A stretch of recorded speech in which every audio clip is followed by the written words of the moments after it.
ஹல்லேலூயா, ஸ்தோத்திரம். கர்த்தர் நல்லவர், அவர் கிருபை என்றும் உள்ளது. ஆமென். ஹல்லேலூயா, ஸ்தோத்திரம். கர்த்தாவே நன்றி அப்பா. வார்த்தைக்கு கடந்து செல்வோம். ஹல்லேலூயா, ஸ்தோத்திரம். வார்த்தைக்கு முன்னால் கடந்து செல்வோம். ஜெபம் பண்ணுவோம். ஜீவத்தண்ணீரே, ஆவியானவரே, வற்றாத நதியாக வாரும் போதகரே. ஜீவத்தண்ணீரே, ஆவியானவரே, வற்றாத நதியாக வாரும் போதகரே. வறுமையா போதகரே, வற்றாத ஜீவ நதியாக. வறுமையா போதகரே, வற்றாத ஜீவ நதியாக. ஜீவ தண்ணீரே, ஆவியானவரே, வற்றாத நதியாக வாரும் போதகரே. போகும் இடமெல்லாம் ஆரோக்கியமே, பாயும் இடமெல்லாம் பரிசுத்தமே. போகும் இடமெல்லாம் ஆரோக்கியமே, பாயும் இடமெல்லாம் பரிசுத்தமே. சேரும் இடமெல்லாம் மாறுதலே, செல்லும் இடமெல்லாம் செழிப்புதானே. சேரும் இடமெல்லாம் மாறுதலே, செல்லும் இடமெல்லாம் செழிப்புதானே. ஜீவத்தண்ணீரே, ஆவியானவரே, வற்றாத நதியாக வாரும் போதகரே. ஜீவத்தண்ணீரே, ஆவியானவரே, வற்றாத நதியாக வாரும் போதகரே. வறுமையா போதகரே, வற்றாத ஜீவ நதியாக. வறுமையா போதகரே, வற்றாத ஜீவ நதியாக. ஆமென். ஆண்டவரே அப்பா, உம்மை துதிக்கிறோம், சோதரிக்கிறோம் கர்த்தாவே. இந்த வேளையிலும் கூட கர்த்தாவே அடிமையை உமது கரத்தில் தாழ்த்தி ஒப்பு கொடுக்குறேன் ஐயா. குயவன் கையில் உள்ள களிமண்ணை போல அடியாளை உமது கரத்தில் தாழ்த்தி ஒப்பு கொடுக்குறப்பா. உச்சி முதல் உள்ளங்கள் வர தகப்பனே, நீர் கர்த்தாவே சோதராண்டவர் மகிமையால் நிரப்பும்படியா செபிக்கிறேன் ஐயா. அடியாளை மறைத்து நீங்க வெளிப்படுங்கப்பா. பேசுறது நீங்களல்ல, நான் சொன்னீங்களப்பா, நீங்க பேசுங்கப்பா. சுயம் வெளிப்படாதபடி பாதுகாத்து கொள்ளுங்க தகப்பனே. மாம்சம் வெளிப்படாதபடி பாதுகாத்து கொள்ளுங்கப்பா. ஆவியானவர் பேசுங்க, நாங்கள் கேட்கிறோம். ஒவ்வொருடைய இருதயங்களை திறந்தருளுங்க அப்பா. உம்மை துதிக்கிறேன் சோதரிங்க. ஒரு மன ஆவியை தாங்க காத்துக்கொள்ளுங்க. இயேசுவின் நாமத்தில் கிருபையுள்ள நல்ல பிதாவே, ஆமென். ஹல்லேலூயா. வாசிப்போம். ரூத்து 2ஆம் அதிகாரம்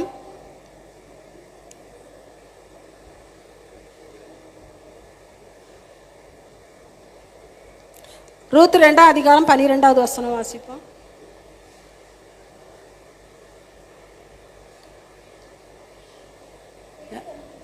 யாராவது எடுத்தவங்க வாசிங்க. 2:12.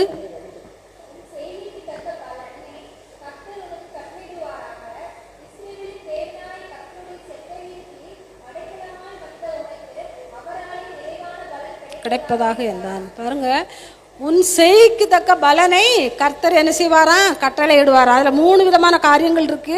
உன் செய்கைக்கு தக்க பலனை கர்த்தர் கட்டளையிடுவார். 2வது, அவருடைய செட்டின் கீழே அடைக்கலமா வந்த உனக்கு அவராலே நிறைவான பலன் என்ன செய்யுமா? கிடைக்குமா? அப்போ கர்த்தருடைய செட்டையின் கீழ் அடைக்கலமா வந்த நமக்கு ஒவ்வொரு நாளும் என்னது கிடைக்கும்? பலன் கிடைக்கும். வீணா நம்ம என்ன செய்ய மாட்டோம். ஒரு நாளும் ஆண்டவர் நம்மளை என்ன செய்ய மாட்டார்? வெறுமனே விட மாட்டார். அப்ப நம்ம செய்கைக்கு தக்க பலனை என்ன செய்வாராம்? கர்த்தர் என்ன செய்வாராம்? கட்டளையிடுவாராம். எரேமியால ஒரு வசனம் உண்டு. அவர் சொல்வார், நீ அழாதபடி உன் கண்களை அடக்கிக்கொள், உன் கிரியைக்கு தக்க பலனை என்ன செய்வேன்? நான் தருவேன். உன் கிரியைக்கு தக்க பலனை நான் உனக்கு என்ன செய்வேன்? தருவேன்னு சொல்லியிருக்காரு. கிரியைங்கும் போது நம்மளுடைய பிரயாசம்தான், நம்மளுடைய செய்கைகள் எப்படி இருக்கு? கர்த்தருக்கு பிரியமா இருக்கிறதா? ஒவ்வொரு செய்கைகளும் கர்த்தருக்கு பிரியமா இருக்கான்னு நம்ம என்ன செய்யலாம்? ஆராய்ந்து பார்க்கலாம். இந்த ரூத்து எப்படி இருந்தா? மாமியார் கூட என்ன செய்தா? கணவர் இறந்து போனாங்க, மாமனார் இறந்து போனாரு. மாமியாருக்கு என்னது? வயசான காலம். இந்த மாமியார் என்ன சொல்றா? நீங்க எல்லாருமே உன் தகப்பு வீட்டுக்கு நீங்க போயிருங்க, இனி என் கூட வந்தா நான் தான் உங்களுக்கு என்ன செய்வேன்? பாரமா இருப்பேன், உங்களுக்கு என்னால ஒரு நன்மையும் செய்ய முடியாது, நீங்க போயிருங்கன்னு சொல்றா. ஆனா அந்த இன்னொரு மருமகா ஓர்பால் என்ன செய்யறா? மாமியாரை முத்தம் செய்துட்டு அவ என்ன செய்யறா? கடந்து போயிருந்தா. மாமியாரை என்ன செய்யறா? முத்தம் செய்துட்டு கடந்து போறா. ஆனா ரூத் என்ன செய்யறா? அவளை விடாமல் என்ன செய்கிறா, பற்றி கொள்கிறா. பற்றி கொண்டது மட்டும் இல்லை, அவள் சொல்றா, நீ வாழ்ற இடம் தான் எனக்கும், ஆனா நீ கும்பிடுற தெய்வம் தான் எனக்கும். ஆனா மோபா தேசத்தின் பெண்ணு இவா ரூத்து, ஆண்டவருக்கு பிரியமில்லாத ஒரு தேசத்துல உள்ள மகா, அவ சொல்ற நீங்க கும்பிடுற சாமி தான் எனக்கும். அப்படிங்கும் போது ஆண்டவர் அவ என்ன செய்தா, உறுதியா என்ன செய்தா, பற்றி கொண்டு அந்த நகோமி பெறத்தால வந்தா. நகோமி பெறத்தால ரொம்ப சவுண்டு கூட இருக்க. நகோமி பெறத்தால வரும்போது அந்த அங்க எந்த ஒரு வருமானமும் அவங்களுக்கு இல்லை. இந்த வயல்ல போய் அவ என்ன செய்யறா, சிந்துற அந்த கோதுமைகளை பிறக்கி அதை அடிச்சு அதை என்ன செய்யறா, அதுலதான் பிழைப்பு நடக்கு. அப்ப அதைத்தான் ஒவ்வொரு நாளும் அந்த வயல்ல போய் பிறக்கி பிறக்கி பிறக்கி பிறக்கி கொண்டு என்ன செய்யறா, அவங்க வாழ்றாங்க. அப்ப அந்த நிலத்துக்கு சொந்தக்காரன் தான் இந்த போவாஸ் சொல்றான், உன் செய்க்கு தக்க பலனை என்ன செய்வார், கர்த்தரை கட்டளையிடுவார். அப்ப அவ என்ன நினைக்கிறா, நான் அந்நிய தேசத்தா உள்ள ஒரு பெண்ணு, நான் எப்படி என் செய்யத்தக்க பலன் எப்படி கிடைக்கும் அப்படின்னு சொல்றான். அப்பதான் அவன் சொல்றான் ஒரு வார்த்தை, நீ வேற ஒரு ஆண் கூட போகாதபடி இந்த மாமியார் கூட நீ உன் வாழ்க்கையை அர்ப்பணிச்சு வந்ததுனால உன் செய்யத்தக்க பலனை கர்த்தர் என்ன செய்வார், கட்டளையிடுவார் சொல்றாரு. அதே மாதிரி அவ பிறக்குன வயலையே அவனுக்கு சொந்தமாக்கத்தக்க அந்த போவாசுக்கு மனைவி ஆகி அந்த வயக்காடு அவளுக்கு என்ன செய்துச்சு, சொந்தமா மாறிச்சு. இன்னைக்கு நம்ம எப்படி இருக்கோம், நம்ம செய்கைகள் எப்படி இருக்கிறது, நம்ம ஒருத்தர் ஒன்று சொன்னா 4 சொல்றோம். இன்னைக்கு அவ ஒரு மாமியார் கூட அவ என்ன செய்தா, அந்த மருமக என்ன செய்தா, அந்த மாமியாரை விடாம, இந்த மாமியார் கூட போனா நம்மளுக்கு அவங்க பாரமா இருக்காம நம்மளுக்கு எதுவுமே இவனால ஒண்ணுமே செய்ய முடியாதுன்னு அவ என்ன செய்யல, நினைக்கல. அந்த மாமியாரை நம்ம என்ன செய்யணும், அவங்களுக்கு கனவு இல்லை, பிள்ளைகள் இல்லை, நம்ம அந்த மாமியார் நல்லா பார்த்துக்கிடணுங்கிறதுக்காக அந்த மாமியார் கூட வந்தா. அவளை ஒரு பெரிய செல்வம் தான் என்ன செய்தான், மனம் முடிச்சு அவள் மூலம்தான் ஏசப்பா வந்தாங்க. மோபா தேசத்து பெண்ணு தான், ஆனா அவள் மூலம் தான் ஏசப்பா என்ன செய்தாங்க, வந்தாங்க. அப்ப கர்த்தருக்கு பிரியமா நம்ம என்ன காரியங்கள் நடக்கா, அப்ப நம்மள ஆண்டவர் என்ன செய்வார், சோதித்து பார்ப்பார். இவ எப்படி இருக்கா, இதுல கீழ்ப்படிந்து இருக்காங்களா, இதுல கீழ்ப்படுகிறாங்களா, கீழ்ப்படிய மாட்டாங்களா. இஸ்ரேல் மக்களை ஆண்டவர் அப்படிதான் சோதிச்சு பார்த்தார். 40 வருஷம் அவங்களை என்ன செய்தாரு, சோதித்துதான் அவங்கள வனாந்தரத்துல வழியில நடத்தி எப்படிலாமோ அவங்கள நடத்தினாரு. ஆனாலும் இஸ்ரேல் மக்கள் பாதி பேர் முறுமுறுத்தாலும் பாதி பேர் நல்ல முறையில கானான் தேசத்துக்குள்ள என்ன செய்தாங்க, போய் சேர்ந்தாங்க. அப்போ கர்த்தர் நம்மளை என்ன செய்யற, ஒரு பரீட்சை வைப்பார். அந்த பரீட்சையில நம்ம எப்படி இருக்கிறோங்கிறத தான் நம்மளுக்கு என்ன சோதித்து பார்ப்பார். அப்போ நம்ம எப்படி இருக்கிறோம், நம்ம வாயின் வார்த்தைகள் எப்படி இருக்கு, நம்ம முன்னால இருந்த மாதிரி தான் இப்பவும் இருக்கோமா, கொஞ்சமாவது மாறி இருக்கோமா. அப்போ அந்த நகமி கூட அந்த ரூத் சேர்ந்த உடனே அந்த மோபாப் தேசத்து பெண்ணு தான் அவ அந்த இஸ்ரவேல் சன்னதி கூட சேர்ந்த உடனே அவ அவ சிந்த எல்லாமே அவளுக்குள்ள என்ன செய்து, ஒரு மாற்றம் வந்துச்சு. அதனாலதான் அந்த மாமியார் கூட அவ என்ன செய்தா, வந்தா. அப்ப நம்மளும் இன்னைக்கு கர்த்தரை தெய்வமாக கொண்டிருக்கோம். நம்மளுக்குள்ள என்ன மாற்றம் இருக்கிறது, நம்ம ஆதியில இருந்த மாதிரி தான் இருக்கிறோமா, நம்ம வாயின் வார்த்தைகள் அப்படிதான் இருக்கா, எதுலையாவது நம்ம மாறி இருக்கோமா, கொஞ்சமாவது நம்ம என்ன செய்யணும், கர்த்தருக்கு பிரியமா என்ன செய்யணும், மாறணும். அமைதியா சாந்தம், அவர் சொல்லியிருக்காருல, சாந்தம், இச்சையடக்கம், நீடிய பொறுமை, இதை நம்ம என்ன செய்யணும், ஒவ்வொரு நாளும் நம்ம கடைபிடிக்கணும். நம்ம கணவர்கிட்டையும் கடைபிடிக்க மாட்டோம், பிள்ளைகிட்டையும் கடைபிடிக்க மாட்டோம், பக்கத்துல இருக்கவங்ககிட்டையும் கடைபிடிக்க மாட்டோம், யார்கிட்டயுமே பக்கத்துல இருக்கிறவர்களுக்காவது நம்ம சாட்சியா என்ன செய்ய மாட்டோம், வாழ மாட்டோம். நம்ம கணவருக்கே சாட்சியா வாழ மாட்டோம், பிறகு நம்ம எப்படி அக்கம் பக்கத்துல இருக்கவங்களுக்கு சாட்சியா வாழ முடியும்? நம்ம எவ்வளவு ஒரு சாட்சியை நான் கேட்டேன், 20 வருஷமா குடிச்சிட்டு அந்த மனைவிய அடிச்சு கொடுமைப்படுத்தி வெளியில தள்ளி கதவை பூட்டிடுவாராம். அந்த அளவுக்கு அந்த அம்மாவை படுத்தினாலும் அவருக்கு ஒரு இருமல் வர்றதுக்கு முன்னாடி ஓடி போமா, ஐயா என்ன செய்யுது, ஐயா என்ன செய்யுது அப்படின்னு. அப்ப அந்த பிள்ளையோட ஏசுமா, உங்களை இப்ப தானமா அடிச்சு விரட்டினாரு, இப்ப தானே அடிச்சு வெளியில போச்சு விரட்டி கதவை பூட்டினாரு, விளையாடத்துல இப்படி நிக்கீங்களம்மானா, அப்ப ஆண்டவருக்கு இதுதான் பிரியம்னு சொல்லுமா.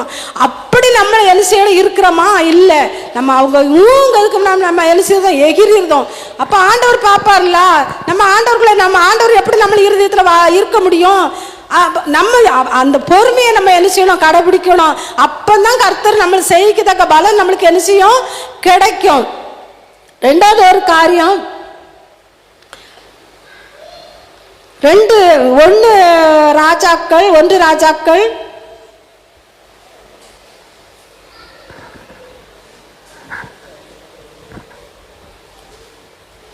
17ஆம் அதிகாரத்துல பாருங்க,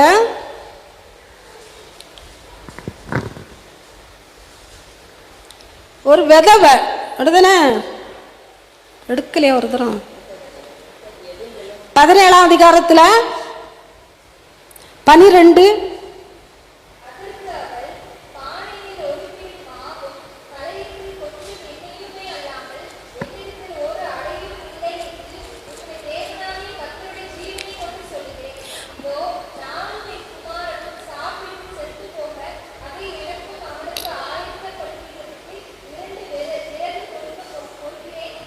அதுக்கு அடுத்த வசனத்தை வாசி.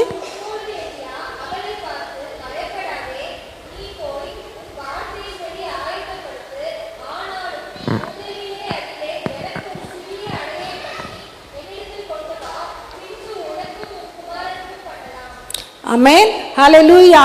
அப்போ அவன் எலியா வந்து அந்த விதவை கிட்ட ஆண்டவர் தான் போக சொல்றாரு, நீ சாரி பார்த்து விதவை கிட்ட போ, அவன் ஒன்று போசிப்பான்னு சொல்லி அவன் வரும்போது இவ என்ன செய்யறான், இவ சொல்றா, நானும் என் மகனும் தின்னுட்டு சாகிற அளவுக்கு ஒரு அடைக்கு தான் என்கிட்ட மாவு இருக்கு, அதை செய்து நாங்கள் சாப்பிட்டு சாக போறோம்னு சொல்றா ஒரு தீர்க்கதரிசிக்கிட்ட. அப்போ அவன் என்ன சொல்றான், அந்த சிறிய அடையில எனக்கு ஒரு சின்ன அடைய பண்ணிட்டு வான்னு கேட்கறான். நம்மளை வளர்த்தவே நம்ம கொடுப்போமா, கொடுக்க மாட்டோம். அட போய்யா, நானே சாக போறேன், சொத்தோல இருக்கு, அதை தின்னுட்டு சாக போறேன், இதுல உனக்கு என்னதையா இருக்குன்னு சொல்லி நம்ம என்ன செய்துருவோம், கொடுக்க மாட்டோம். ஆனா அந்த இதுலயும் அவ ஒரு சிறிய அடைய அவருக்கு கொண்டு பண்ணி கொண்டு கொடுக்கும்போது கர்த்தர் என்ன செய்யறாரு, அவன் சொல்றான் பாருங்க, அந்த 15-16 வாசி.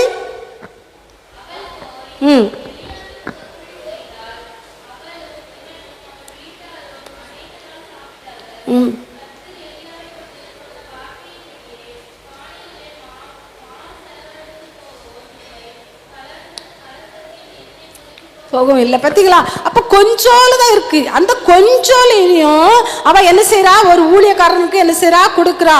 அப்போ அதில் கொடுக்கும்போது அவன் சொல்றான், நீ அதை பண்ணிட்டு வா, இந்த பஞ்சகாலம் முடியறது வரல கலசத்துல எண்ணெயும் குறையாது, இதில் மாவும் என்ன செய்யாது, குறையாதுன்னு சொல்லி அவர் ஒரு தீர்க்க தரிசனமா சொல்றாரு. அதே மாதிரி இவ்வளோ என்ன செய்யறா, பண்ணி கொண்டு கொடுக்குறா. ஆனால் இந்த காலத்தில் அப்படிலாம் என்ன செய்ய மாட்டாங்க, செய்ய மாட்டோம். ஏன்னு சொன்னா, ஆமா இருக்குதே என்கிட்ட 10 ரூபா தான் இருக்கு, இந்த 10 ரூபாயை நான் 2 ரூபா கொடுத்து எனக்கு போக்குவரத்து காருக்கே என்ன செய்யாது, காணாது, நான் எங்க கொடுக்க அப்படின்னு நம்ம என்ன செய்துருவோம், போயிடுவோம். ஆனா கர்த்தர் என்ன சொல்றாரு, அந்த அப்படிப்பட்ட ஒரு ஆட்கள் வரும்போது அது ஒரு தூதரா கூட நம்ம என்ன செய்யலாம், இருக்கலாம்னு சொல்லுவாங்க. அன்னைக்கு நாங்கள் பஸ் ஸ்டாண்ட்ல நின்றுகிட்டு இருக்கோம். ஒரு நான் பெரும்பாலும் இந்த ஆம்பளை ஆட்கள் ஸ்டடி ஆட்கள் கொடுக்க மாட்டேன், ஏன்னு சொன்னா வாங்கிட்டு போய் குடிப்பாங்க அப்படின்னு கொடுக்க மாட்டேன். அன்னைக்கு பஸ் ஸ்டாண்ட்ல உட்காந்துருந்தேன், ஒரு நல்லா இருக்காரு, ஆனால் வயசான ஆள் தான், சாரஞ்சாட்டம் நல்லா போட்டுட்டு நல்லா டீசெண்டாக தான் இருக்காரு. ஆனால் அவர் வந்து சொன்னார், நான் பர்ஸு தொலைச்சிட்டேன், எனக்கு பஸ்ஸுக்கு போகிறதுக்கு டிக்கெட்டுக்கு காசு இல்லாமல் ஒரு 20 ரூபா கொடுங்கன்னாரு. அப்போ நான் கொஞ்சம் யோசித்தேன். பிறகு இவர் இந்த 20 ரூபாய் வாங்கிட்டு போய் என்னது கூட கொஞ்சம் காசை போட்டு குடிச்சிருவாரோ அப்படின்னு நினச்சேன். ஆனாலும் பஸ்ஸுக்குன்னு கேட்காரு, நம்ம ஒரு ஆலயத்துக்கு போகிறோம், ஒருவேளை ஆண்டவர் கூட தூதனாக அனுப்பலாம்ல, சரி என்னதான் கொடுத்துருவோம் அப்படின்னு சொல்லி நான் என்ன செய்தேன், ஜெபம் பண்ணி கொடுத்தேன். ஆண்டவரே இந்த காசு குடிக்கிறதுக்கு அந்த இடத்துக்கு பெயரக்கூடாது, அந்த குடிக்கிற இடத்துக்கு இந்த காசு பெயரக்கூடாது, இவன் பஸ்ஸுக்கு வச்சுப்பானோ அல்லது ஏதாவது ஒரு ஆகாரமாவது வாங்கி சாப்பிட்டு போட்டோம் அப்படின்னு ஜெபம் பண்ணி தானே என்ன செய்தேன், கொடுத்தேன். அப்போ கர்த்தர் அதுல சொல்றாரு, நீங்க இந்த ஏழைகளுக்கு ஒரு ஏழைக்கு கொடுத்தாலே அவர் என்ன செய்யறாரு, ஆசீர்வதிப்பேன்னு தான் சொல்றாரு. அதே மாதிரி அந்த விதவை என்ன செய்தா, அந்த ஊழியக்காரனை கணம் பண்ணி என்ன செய்தா, ஒரு சிறிய அடைய கொடுக்கும்போது அந்த பஞ்சகாலம் முடிகிறது வரல அவளுக்கு என்ன செய்யலாம், அந்த பஞ்சம் அவளுக்கு இல்லவே இல்லை, நல்லா சாப்பிட்டு தாய்மான் நல்லா புஷ்டியான என்ன செய்தாங்க, காலத்தை கழிச்சாங்க. அப்போ நம்ம செய்யத்தக்க பலன் ஆண்டவர், அவ செய்யத்தக்க பலன் அவர் எனக்கு செய்தாரு, கொடுத்தாரு. அந்த ஒரு சின்ன அடையிலையும் கூட ஒரு சிறிய அடை அந்த ஊழியக்காரனுக்கு பண்ணி கொடுத்ததுனால அவ அந்த பஞ்சகாலம் முழுவதும் திருப்தி அவ என்ன செய்தா, சாப்பிட்டு இருந்தா. அவ முறுமுறுத்து அதை கொடுக்க மாட்டே இருந்தா, அவ பஞ்சத்துல என்ன செய்திருப்பா, மரித்து போயிருப்பா. ஆனா அதை கொடுக்க கொண்டு அவ என்ன செய்தா, பஞ்சகாலம் முழுவதும் என்ன செய்தா, பிழைத்து கொண்டா. அதே மாதிரி தான் இன்னைக்கு நம்மளோட கையின் கிரிகள், நம்மளோட பிரயாசங்கள் அதே மாதிரி நம்மளுக்கு என்ன செய்யணும், இருக்கணும். நம்ம நினைக்க அந்த உண்மைதான். அந்த நாங்கள் போகிற சர்ச்சிலலாம் எங்கள் அந்த சர்ச்சு வாசல் முன்னே நிறைய பேர் அந்த ஆம்பளையாளுக்கு தான் நிற்பாங்க. எங்கெல்லாம் கொடுப்பாங்க, நல்லா சத்தம் தான் போட்டு வருவேன், கொடுக்காதங்க இந்த ஆட்களுக்கெல்லாம், அது கால் கை முடமாயா இருக்குது, நல்லா தானே இருக்காங்க, ஏன் கொடுக்கீங்க, இதை வாங்கிட்டு போய் குடிக்க தான் செய்வாங்க அப்படின்னு. ஆனாலும் கேட்க மாட்டாங்க, நல்லா 10 ரூபாயா மாற்றி வச்சு எல்லாத்துக்கும் அப்படியே கொடுத்துட்டு தான் வருவாங்க. ஆனாலும் கர்த்தர் அதை பார்த்து கொண்டு இருக்கிறார். செய்கிறார். அவர் செய்கிறது அவரு, நம்ம கொடுக்கறது நம்ம கடமை. என்ன ஏழை எளியில் கொடுக்கும்போது கர்த்தர் அதை என்ன செய்ய பார்த்து கொண்டு இருக்கிறார். இந்த சிறியவனுக்கு ஒரு கலசம் தண்ணி கொடுத்தா நான் அதை என்ன செய்வேன், உங்களை ஆசீர்வதிப்பேன்னு தான் சொல்லி இருக்கிறாரு. அதே மாதிரி தான் நம்ம செய்கைகள் அதே மாதிரி என்ன செய்யணும் இருக்கணும். நமக்கு ஆண்டவரோட பிள்ளைகள் நம்ம கைகள் என்ன செய்யணும், வாங்குற கையா என்ன செய்யக்கூடாது, இருக்கவே கூடாது. ஒரு நாளும் அந்த கை ஆண்டவரே என் கை இப்படி மாறவே கூடாது, இப்படி கொடுக்குற கையா என் கை என்ன செய்யணும், ஒவ்வொரு நாளும் மாறணும்னு நம்ம ஜெபிக்கும் போது கர்த்தர் அதே மாதிரி செய்வார். நம்ம என்ன செய்யக்கூடாது, ஆண்டவர்கிட்ட மட்டும்தான் நம்ம கை இப்படி இருக்கணும். கர்த்தரிடத்துல மட்டும்தான் நம்ம கைகளை என்ன செய்யணும் விரிக்கணுமே தவிர மற்ற மனுஷர்கள் மத்தியில நம்ம கொடுக்குற கரமா என்ன செய்யணும் இருக்கணும். கர்த்தர் அப்போ நம்மளை என்ன செய்வார், ஆசீர்வதிப்பார். என்ன ஒரு காரியத்தை வாசிப்போம். யோசுவா 2ஆம் அதிகாரம், யோசுவா 2ஆம் அதிகாரம் 1-5.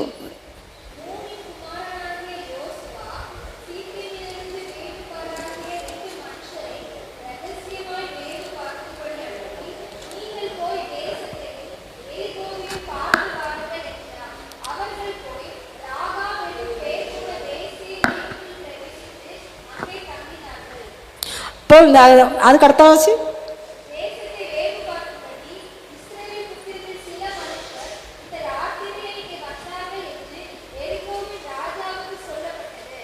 அப்பொழுது வாசி வாசி.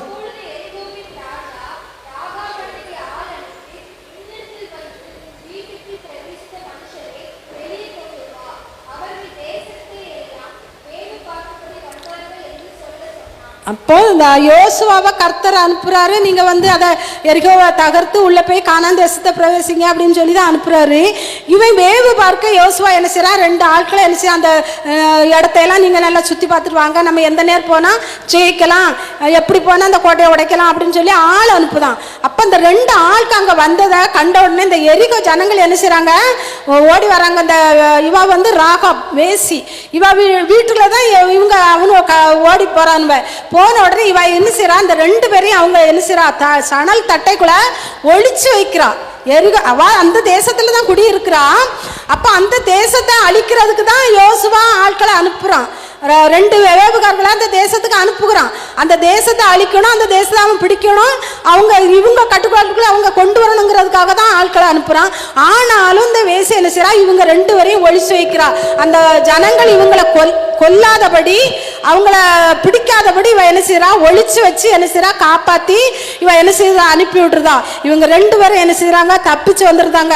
அப்ப இந்த யோசுவாட்ட வந்து சொல்றாங்க, இந்த ராகாப்புங்கிற வேசி தான் எங்களை என்ன செய்தான் பாதுகாத்து ஒளிச்சு வச்சு எங்களை அனுப்புனான்னு சொன்ன உடனே, அப்ப இந்த சண்டை வருகிற நேரத்துல, யுத்தம் வருகிற நேரத்துல அந்த வேசின் வீட்டை என்ன செய்றாங்க, அந்த வீட்டாரையும் அந்த வீட்டுல உள்ள அனைவரையும் என்ன செய்றாங்க, பாதுகாத்து வெளியில கொண்டு வந்து என்ன செய்றாங்க, விட்டுருந்தாங்க. அப்போ அவ என்ன செய்றா, அந்த தேசத்துல தான் அவ குடியிருக்கிறா. அப்ப அந்த தேசத்துக்கு தான் அவ விசுவாசமா இருக்கணும். ஆனா யாருக்கு விசுவாசமா இருந்தா, இஸ்ரேல் மக்களுக்கு என்ன செய்தா, அவ இந்த பக்கம் சாய்ந்த உடனே இஸ்ரேல் மக்கள் என்ன செய்தாங்க, அவளை என்ன செய்யறாங்க, வெளியில கொண்டு வந்து அவங்க என்ன செய்யறாங்களாம், அவங்க குடியிருந்ததுக்கு நடுவில் அவளை அவங்க என்ன செய்திருந்தாங்களாம், வச்சிருந்தாங்களாம். அது மட்டும் இல்ல, அவ இந்த இஸ்ரேல் மக்களுக்கு செய்த உதவிய கர்த்தர் என்ன செய்தார், கண்ணோக்கி பார்த்தாராம். மத்தேயு 1:5 வாசிங்க. மத்தேயு 1:5 எடுத்தவங்க யாராவது வாசிங்க. போதும். யார் பெற்றான், யார் இடத்துல யார் பெற்றான், ராகாப் வருதா. அப்ப இந்த ராகாப் இடத்துல யார பெற்றான், போவாஸ். போவாஸ் தான் ரூத்து கணவர். அப்ப எப்படி கொண்டுட்டு வராரு பத்தியில ஆண்டவர். அப்போ இந்த வேசி அவளை காப்பாத்தினதுனால அவளை இஸ்ரேல் மக்களுக்கு நடுவில் வச்சதும் காணாதுன்னு சொல்லி அவளை என்ன செய்திருக்காரு, ஏசப்பா பிறந்த ஒரு சன்னதியில இவ பேர் வர்ற அளவுக்கு என்ன செய்தார், ஆண்டவர் கொண்டு வந்திருக்காரு. இவ ஒரு வேசி தான், ஆண்டவருக்கு அருவருப்பானவ தான். ஆனா இஸ்ரேல் மக்களை சார்ந்து கொண்டதுனால அவளுக்குள்ள அந்த என்னது வந்துட்டு, அந்த குணங்கள், அந்த சிந்தை, அந்த எல்லாமே வந்ததுனால ஏசப்பா இவ சன்னதியில இருந்து வர்றதுக்கு ஆண்டவர் என்ன செய்தார், வந்தார். அப்ப நம்மளுடைய கர்த்தர் நம்ம செய்கைகள் எப்படி இருக்கு, நம்மளை என்ன செய்யணும், கர்த்தருக்கு பிரியமான செய்கைகள் செய்யும் போது கர்த்தர் கண்டிப்பா நம்மளை என்ன செய்வார், ஆசீர்வதிப்பார். ஒரு நாள் நம்மளை தள்ளி விடுற தேவன் அல்ல, ஆசீர்வதியா செய்யாமல் இருக்கிற தேவன் அல்ல. அவர் நம்மளை வருத்தப்படுத்தி பார்க்குற தேவன் அல்ல. நம்மளை அழ வச்சு பார்க்குற தேவன் அல்ல. நம்ம ஒரு சொட்டு கண்ணீர் வடிச்சா அடுத்தால 2 சொட்டு கண்ணீர் வடிக்கிற தேவன். ஏன்னு சொன்னா மார்த்தாள் மரியாள் தம்பி செத்துருக்கும் போது அவங்க அழும்போது இவர் என்ன செய்தார்? கண்ணீர் விட்டார். வசனம் இருக்கு. அவர் கர்த்தர், நம்மளை உண்டாக்கிறவர். அவர் என்ன செய்யறாரு? கண்ணீர் வடிக்கிறாரு. அப்ப நம்மளுக்கு அதே மாதிரிதான். மார்த்தாள் மரியாளுக்கு மட்டும்தான் கண்ணீர் வடிப்பாரா? நம்மளையும் அவர் உண்டாக்கி இருக்காரு. அவர் பிள்ளையா நம்மளை ஏற்றுக்கொண்டார். அப்ப நம்ம வருத்தப்படும் போது அவரும் என்ன செய்யறார்? வருத்தப்படுறார், அனுமதிக்கிறார். அவ்வளவுதான். யோபுக்கு அனுமதிச்சார்ல, அதே மாதிரி நம்மளுக்கும் என்ன செய்யறார்? அதை அனுமதிக்கலைன்னா நம்மளும் என்ன செய்ய மாட்டோம்? சீர் பொருந்த மாட்டோம். நம்மளும் என்ன செய்வோம்? எகிரிடுவோம். நம்மளுக்குள்ள என்னது வந்துடும்? எல்லாம் வந்துடும். பெருமை வந்துடும், எல்லாமே வந்துடும். அதனால தான் கர்த்தர் நம்மளை என்ன செய்திருக்கார்? ஒரு கண்ட்ரோலுக்குள்ள நம்மளை என்ன செய்தார்? வைத்திருக்கிறார். எப்படி நம்ம இஸ்ரேல் மக்கள் கானான் தேசத்தை சுதந்திரிக்கிறதுக்கு எவ்வளோ கஷ்டத்தை அனுபவிச்சாங்களோ அதே மாதிரி தான் நம்மளும் என்ன செய்ய முடியும்? பரலோகத்துக்கு போகணும்னு சொல்லலாம். இந்த கஷ்டங்களெல்லாம் நம்ம அனுபவிச்சு தான் ஆகணும். நம்ம இது வேண்டாம், எனக்கு இந்த பாடு வேண்டாம், இந்த கஷ்டம் வேண்டாம்னா நம்ம கானான் தேசத்துக்குள்ள என்ன செய்ய முடியாது? பிரவேசிக்க முடியாது. பரலோகத்துக்குள்ள என்ன செய்ய முடியாது? போக முடியாது. நம்ம அதுக்காக தான் பிரயாசப்படுறோம். நம்ம இந்த பூலோகத்தில் உள்ள வருமானத்துக்காக மட்டும் அல்ல, நம்ம கர்த்தரோட எப்பவும் நம்ம என்ன செய்யணும்? இருக்கணுங்கிற ஒரு உணர்வோட தான் நம்ம கர்த்தரை தேடிக்கிட்டு வரோம். அல்லனா நம்ம இவ்வளவு கஷ்டத்தை நம்ம என்ன செய்ய மாட்டோம்? அனுபவிக்க மாட்டோம். இந்த கஷ்டங்கள் பாடுகளை அனுபவிக்கிறோம்னா ஒரு நாள் இல்லாட்டி ஒரு நாள் நான் என்ன செய்வேன்? கர்த்தரோட இருப்பேங்கிற ஒரு உணர்வு. அதனால தான் நம்ம இவ்வளவு கஷ்டங்களையும் பாடுகளையும் நம்ம என்ன செய்து விட்டுருக்கோம்? சகித்து கொண்டிருக்கோம். இந்த ராகாப்பு எவ்வளோ கஷ்டப்பட்டிருப்பா, எவ்வளோ பாடுபடுத்திருப்பாங்க. அவங்க 2 பேரும் வந்தவங்களை நீ எப்படி வெளியில விடலான்னு சொல்லி அவளை என்ன செய்யிருப்பாங்க? சித்திரவதை பண்ணியிருப்பாங்க. ஆனாலும் அவ என்ன செய்யல? அவங்கள காட்டி கொடுக்கல. அவ என்ன செய்யலாம்? பரனுக்கு மேல அந்த தட்டைக்குள்ள ஒளிச்சு வச்சு காப்பாத்தினாலும். அப்ப அவளோட செய்கை அப்ப ஒரு 2 இஸ்ரேல் மக்களை காப்பாத்தினதுக்காக அவளுக்கு ஆண்டவர் இஸ்ரேல் கோத்திரத்துல என்ன செய்தாரு? பேரை கொடுத்தாரு. அவளை என்ன செய்வார்? பெருமைப்படுத்தினாரு. அதே மாதிரிதான் நம்மளையும் இன்னைக்கு கர்த்தர் என்ன செய்வார்? ஆசீர்வதிப்பார். கண்டிப்பா ஒரு நாள் கண்டிப்பா என்ன செய்வார்? கர்த்தர் நம்மளை ஆசீர்வதிக்காம விடவே மாட்டார். அடுத்தல ஒரு வசனம் வாசிப்போம். நீதிமொழிகள் 31:28 இருந்து.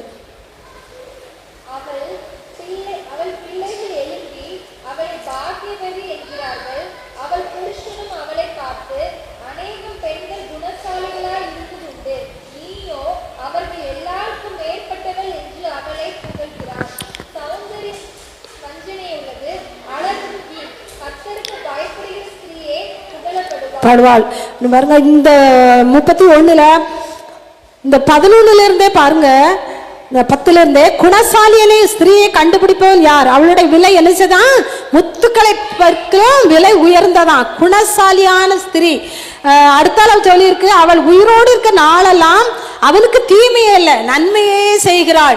அப்ப குணஸ்திரியான ஸ்திரீ என்ன செய்வாளாம்? கணவருக்கு தீமை செய்ய மாட்டாளாம். அவ என்ன செய்வாளாம்? நன்மையே செய்வாளாம். அப்ப அந்த நன்மை செய்யும் போதுதான் அவ என்ன செய்யறா? புகழப்படுறா. அது மட்டும் இல்ல, அவ ஆட்டு மயிரையும் சணலையும் தேடி தேடி அவ என்ன செய்யறாளாம்? கைகளால உற்சாகத்தோடு அவ என்ன செய்யறா? வேலை செய்கிறா. அது மட்டும் இல்ல, அதிகாலையில இருட்டோட எழுந்து அவ என்ன செய்யறா? வேலை செய்கிறா. இன்னைக்குள்ள காலத்துல நம்ம பார்த்தோம்னா எத்தனை மணி வரல தூங்குறோம்? வேலைக்கு போறவங்க காலையில எழும்புறோம். ஆனா மற்றவங்க எப்படி எத்தனை மணி வரல தூங்குறோம்? அதிகாலையில் எழும்புறோமா? தேடு. அந்த காலத்துல ஒரு பழமொழி சொல்லுவாங்க, பிந்தி படுத்து முந்தி எழும்பணும் பெண்ணானவள் அப்படின்னு சொல்லுவாங்க. எப்படி படுக்கணுமா? எல்லாரும் படுத்தவரை படுத்துட்டு எல்லாரும் எழும்பதுக்கு முன்னால எழும்பிடணும்னு சொல்லுவாங்க. எங்க வீட்டுல எங்க அப்பாலாம், நான் சின்ன பிள்ளை தான், எங்க அம்மா இறந்துட்டாங்க, 4 மணிக்கே எழுப்பி விட்டுருவாங்க. என்ன வெளியில எல்லாம் நட்சத்திரமா இருக்கும், பயமா இருக்கும். ஆனாலும் என்ன செய்ய விட மாட்டாங்க? படுக்க விட மாட்டாங்க. தொழி தூரு அப்படின்னு தான் நிற்பாங்க. பயமா இருக்கும். பயந்து பயந்து பயந்து பயந்து சின்ன பிள்ளைகள் எங்க மேரி மவளை மாதிரி தான் இருப்பேன் நான். அப்பவே எங்க அம்மா இறந்துட்டாங்களா. அப்படி அந்த காலத்துல காலையில தூங்கக்கூடாதுன்னு சொல்லுவாங்க, பகல தூங்கக்கூடாதுன்னு சொல்லுவாங்க, வீடு கருத்திரமாயிரம்னு சொல்லுவாங்க. ஆனா இப்போ யார் எழும்புதான்? முதலாவது கணவன் எழும்பி காப்பி போட்டு வச்சுக்கிட்டு, என் செல்லம் காப்பி குடிக்காமா, என் தங்கம் நீ ராத்திரி பொழுது என்ன செய்தா? நீ வேலை செய்தாம்மா, நீ காப்பி குடிமான்னு சொல்லி எழுப்பி என்ன செய்றாங்க? கொடுக்குறாங்க. அந்த காலத்துல அப்படி இல்லை. கருக்கு மட்டும் அடி விழும், துண்டு வெட்டி அடி விழும், எழும்பலன்னா. அப்படி குணஸ்திரியான ஸ்திரீ அப்படி இருக்கணும். அதிகாலையில எழும்பணும். எவ்வளவு இருந்தாலும் என்ன செய்யணும்? எழும்பணும். எழும்புனாதான் அந்த வீடு ஆசீர்வாதமா இருக்கும். நான் ராத்திரி முழுதும் விழிச்சிருந்தேன். நான் ராத்திரி முழுதும் விழிச்சிருந்தாலும் காலையில் என்ன செய்திடணும்? 6 மணிக்கு முன்னாலே 6 மணிக்காவது நம்ம என்ன செய்திடணும்? எழும்பிடணும். அப்பதான் அந்த வீடு ஆசீர்வாதமா இருக்கும். அந்த வீடு என்ன செய்யும்? ஆசீர்வதிக்கப்படும். கண்டிப்பா கர்த்தரே ஆசீர்வதிப்பார். என் பிள்ளை அதிகாலமே என்ன தேடுது. ஒரு நிமிஷமாவது நம்ம இன்னைக்கு முழுவதும் ஆண்டவர் நம்மளை பாதுகாத்துருக்கிறார். காலையில எழும்பி ஆண்டவரே இந்த முழுவதும் என்னை பாதுகாத்து கொண்டீங்கப்பா அப்படி சொல்லி ஒரு சின்ன ஜபம் செபிக்கிறோமா? இல்ல அவசர அவசரம்னு எழும்புறோம், அவசர அவசரம்னு வேலையை பார்க்கும். ஏன் நம்ம வேலைக்கு நம்ம அவசர அவசரம் ஓடுறோமே, கர்த்தரை தேடுறோமா? நம்ம பிள்ளைகளுக்காக நம்ம தான் தரப்புல நிக்கணும், நம்ம கணவருக்காக நம்ம தான் தரப்புல நிக்கணும், நம்ம குடும்பத்துக்காக நம்ம தான் தரப்புல நிக்கணும்.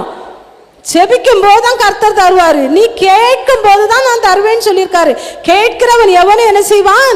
பெற்றுக்கொள்வான். நம்ம கேட்கணும். அதிகாலையில் எழுப்பி என்ன செய்யணும்? இந்த ஸ்திரீ என்ன செய்தான்? அதிகாலையில் எழுப்பி என்ன செய்தாலாம்? விருட்டோட என்ன செய்தாலாம்? குடும்பத்தாருக்கு ஆகாரம் என்ன செய்தாலாம்? பண்ணுனாலாம். அப்போ ஒவ்வொரு நாளும் நம்ம அதிகாலையில் கர்த்தரை தேடி எழுப்பி கர்த்தரை தேடும்போது கர்த்தரை என்ன செய்வான்? கண்டிப்பா நம்மளை என்ன செய்வார்? ஆசீர்வதிப்பார். 23ஆம் வசனம் சொல்லுதுல, அவள் புருஷன் தேசத்து மூப்பர்களோட நியாயஸ்தலங்கள் உட்கார்ந்து இருக்க பேர் பெற்றவனாயிருந்தான். அப்ப நம்ம கணவர்கள் போற இடத்துல நம்மளை வச்சு நம்ம கணவர் பெருமைப்படுறாரா? ஏப்பா இவன் மனைவியா அப்படின்னு சொல்ற மாதிரி இருக்கிறோமா? பரவாயில்ல இவங்க மனைவி நல்ல ஒரு குணஸ்திரி அப்படின்னு சொல்ற அளவுக்கு இருக்கிறோமா?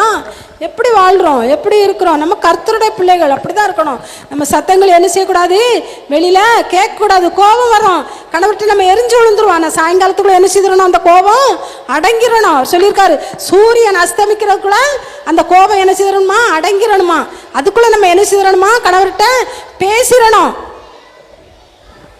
சாரால கணவரை எப்படி கூப்பிட்டா? ஆண்டவரேன்னு கூப்பிட்டா. அன்னைக்கு நம்ம எப்படி கூப்பிடுறோம்? ஏய் கூடுறோமா? சொட்ட தலையா கூடுறோமா? மொட்டை தலையா கூடுறோமா? ஆண்டவர் பார்த்துக்கிட்டே இருக்காரு. வாயின் வார்த்தைகள் என்னது உண்டு? நியாய தீர்ப்பு உண்டு. வசனம் சொல்லுது நியாய தீர்ப்பு இருக்குன்னு. பார்த்து பேசுங்க. கணவர் நம்மளுக்கு தந்த தலை. நான் அப்படி பேச மாட்டேன், கோவப்படுவேன், இப்படிலாம் ஏசிக்கிட மாட்டேன். கோவப்படுவேன், சின்ன கோவம் வரும் அவ பண்ணுறதுனால எரிச்சல் அப்படின்னு சட்டுன்னு கோவம் வரும். ஆனால் மாதிரி அதுக்கு மேலே பேசினாலாம் வேற மாதிரி போயிடும் கதை. அதனால என்ன செய்ய முடியாது? பேச முடியாது. அப்படி பேசக்கூடாது. ஒரு நாள் மரியாதை குறைவா நம்ம என்ன செய்யக்கூடாது? பேசக்கூடாது. அவர் நம்மளுக்கு யாரா இருக்காரு? தலையா இருக்கிறாரு. அதனால நம்ம என்ன செய்யக்கூடாது? பேசக்கூடாது. அடுத்தால பாருங்க, அவள் 28 அவள் பிள்ளைகள் எழும்பி அவளை பாக்கியவதி என்கிறார்கள். நம்ம பிள்ளைகள் நம்மளை பாக்கியவதின்னு சொல்றாங்களா? எங்க அம்மைக்கு காணாது, ஏ அப்பா எங்க அம்மா இவ்வளோ இதனாலதான் நாங்க இவ்வளவுக்குள்ள இருக்கோம் அப்படின்னு சொல்றோமா? இல்ல. என் மகன் ஒரு நாள் கேட்டான் என்கிட்ட, அந்த காலத்தில் நம்ம ஆண்டவர் அறியல, என் பேரனுக்கு நாங்கள் பிறந்த நாளோட ஜெபம் பண்ணி இந்த மாதிரி இருக்கணுமா அப்படின்னு சொல்லி ஒரு வசனத்தை வாசித்து ஜெபம் பண்ணும்போது அவன் கேட்டான், எங்களுக்கெல்லாம் நீங்கள் இப்படி சொல்லி தரவே இல்லை. நம்ம பிள்ளைகள் அப்படி கேட்கும்.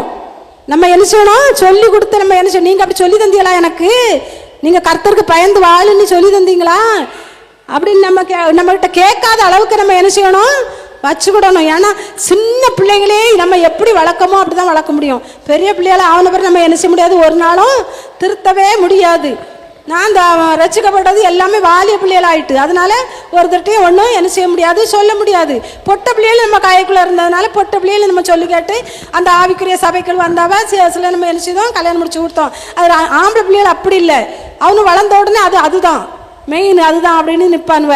அதனால அவன்கிட்ட என்ன செய்ய முடியாது? சொல்ல முடியாது. அப்போ எப்பவுமே வச்சு சொல்லணும், பிறந்த வீட்டுல வச்சு நம்ம என்ன செய்துட்டு இருக்கணும்? கர்த்தருடைய நாமத்தை சொல்லி சொல்லி சொல்லி சொல்லி வளர்க்கும் போது அந்த பிள்ளைகள் அதிலே என்ன செய்கிறோம்? ஊறிடும். அந்த வசனத்துக்கு தங்கள் செவிகளை என்ன செய்யும்? சாய்க்கும். கர்த்தரை என்ன செய்யும்? இருக்க பற்றி கொள்ளும் போது என்ன செய்யும்?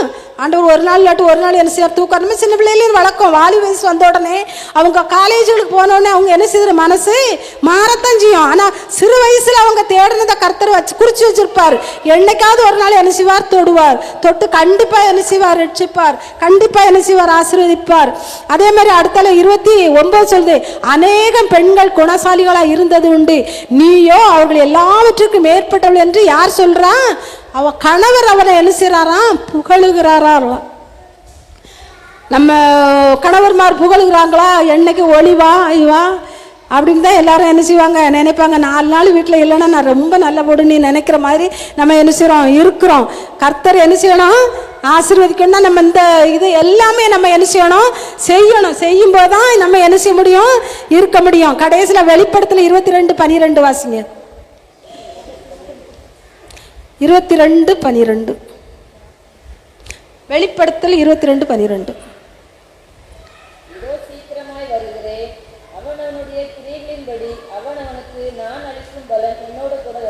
எப்படி வருதான், எப்படி வருது, அவரோர் கையின் கிரியை நம்ம செய்க்கு தக்க பலனு எங்கிருந்து வருது, கர்த்தரிடத்துல இருந்து வருது, மனுஷரிடத்துல இருந்து வரல. இன்னைக்கு நம்ம பூமியில எதை விதைக்கிறோமோ அதை தான் நம்ம பரலோகத்துல அறுக்க போறோம். இங்க எதை செய்யறோமோ அதை அவர் அங்க என்ன செய்திருப்பாரு, எழுதி வச்சிருப்பாரு. நம்ம நிறைய தான தர்மம் கொடுத்துட்டால என்ன செய்ய மாட்டாரு, பார்க்க மாட்டாரு. என்ன ஒரு வசனம் எழுதி வச்சிருந்தேன், அப்போஸ்தலர் கொர்நேலியோ வச்சு எழுதியிருந்தேன். அப்போஸ்தலர் 10ஆம் அதிகாரம் எடு.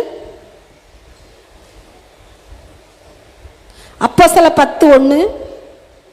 பட்டாளம் எண்ணப்பட்ட பட்டாளத்திலே நூற்றுக்கதிபதியாகிய கொர்நேலியு என்னும் பேர் கொண்ட ஒரு மனுஷன் செசரியா பட்டணத்திலே இருந்தான்.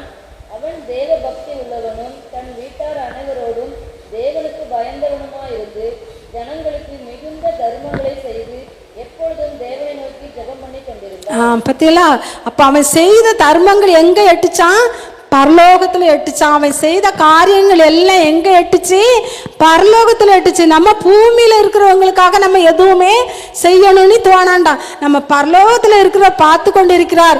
அவரு பார்வைக்கு நம்ம நலமானபடி செய்கிறோமான்னு நம்ம என்ன செய்யணும், யோசித்து செய்யும் போது அதற்கேற்ற பலனை என்ன செய்வார், கர்த்தர் கட்டளையிடுவார். இந்த கொர்நேலியுவோட தான தர்மங்கள் எங்க எட்டுச்சு, பரலோகத்துல எட்டுனதுனால கர்த்தர் சொல்றாரு அவங்கிட்ட, நீ என்ன செய்ய, ஒரு ஊழியக்காரனால அவன் மூலம் நீங்க என்ன செய்யலாம், ரட்சிக்கப்படுவீங்கன்னு சொல்லி பேதுரு அழைக்க சொல்லி, பேதுரு இவங்களுக்கு பேசும்போது பேதுரு அந்த ஊழியக்காரர் அந்த கொர்நேலியு வீட்டுக்கு வாரான். ஆனா அந்த கொர்நேலியு என்ன செய்யறான், அக்கம் பக்கத்துல உள்ளவங்க அவங்க சொந்தக்காரங்க சொக்காரங்க எல்லாத்தையும் என்ன செய்யறான், கூட்டி வச்சிருக்கிறான்.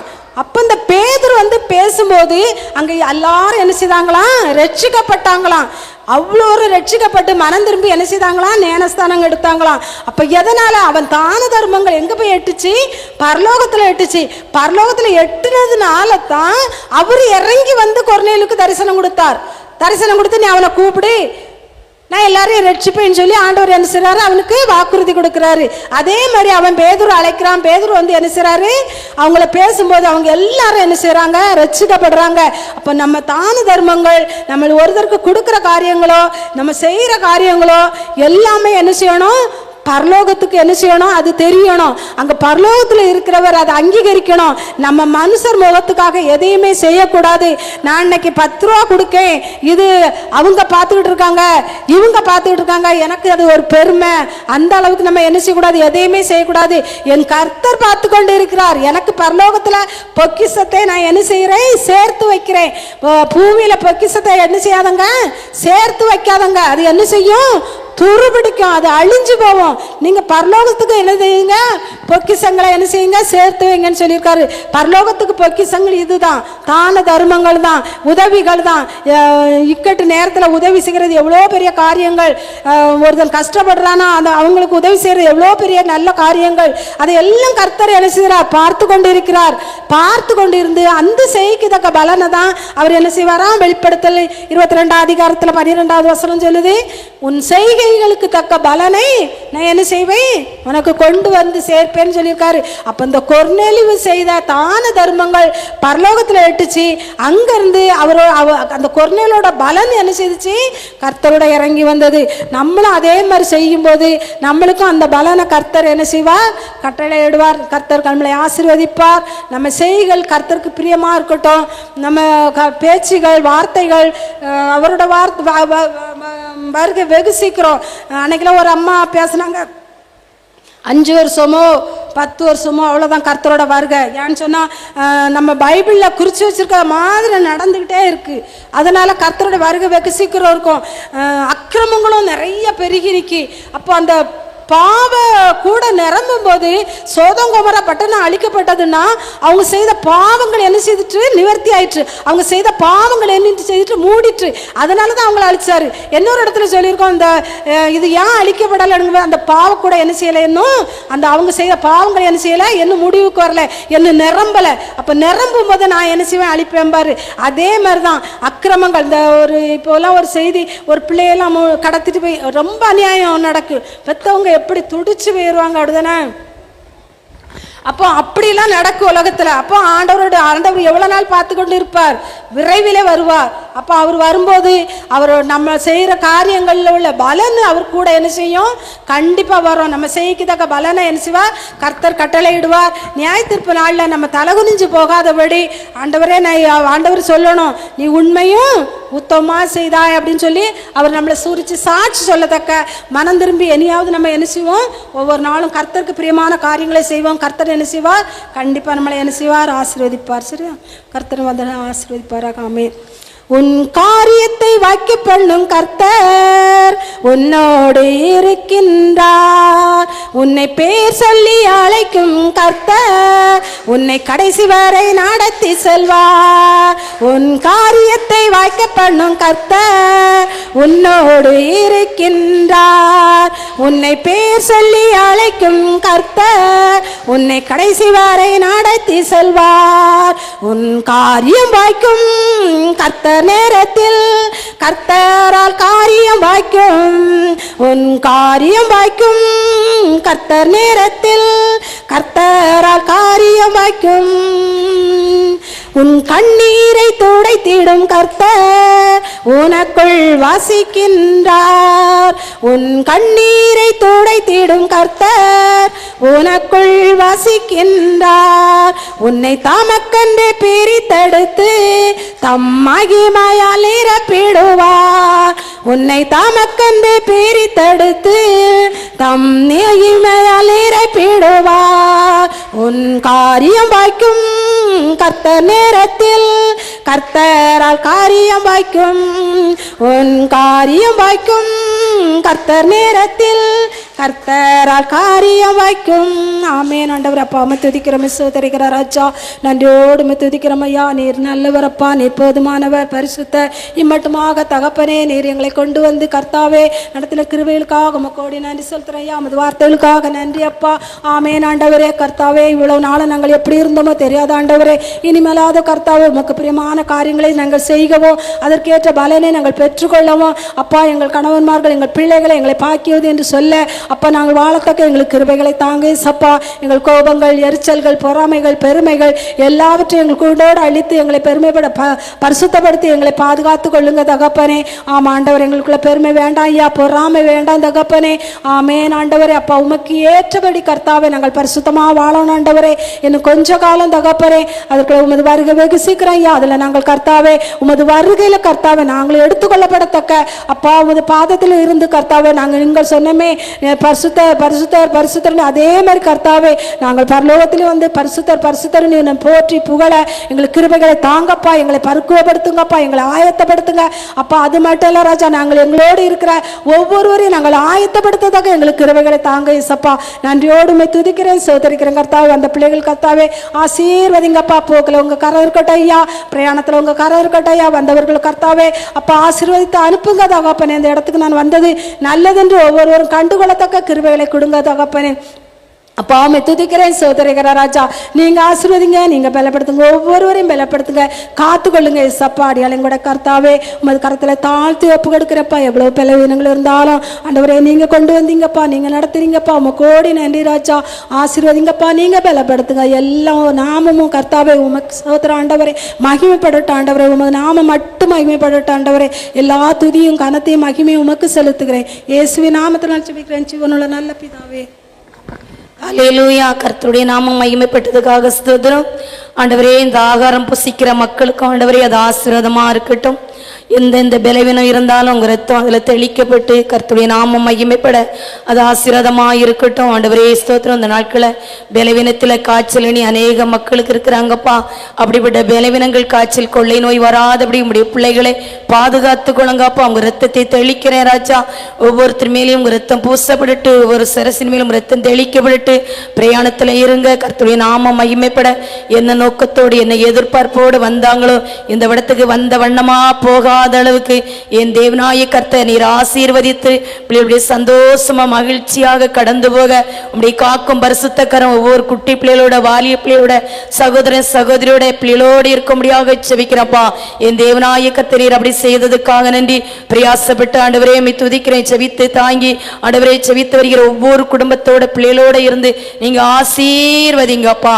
மீதியான வேலையை அப்பாவுடைய பாதத்துல ஒப்பு கொடுக்கிறேன்ப்பா. ஏசி நாம் ஜெபிக்கிறோம் நல்ல பிதாவே, ஆமேன். என் ஆத்மாவே கர்த்தரே ஸ்தோத்ரி, என் முழு உளமே பரிசுத்த நாமத்தை ஸ்தோத்ரி. என் ஆத்மாவே கர்த்தரே ஸ்தோத்ரி, கர்த்தர் செய்த சகல உபகாரங்களை மறவாதே. ஆமேன். அல்லேலூயா, அல்லேலூயா, அல்லேலூயா. கர்த்தர் உங்களை ஆசீர்வதிப்பாராக.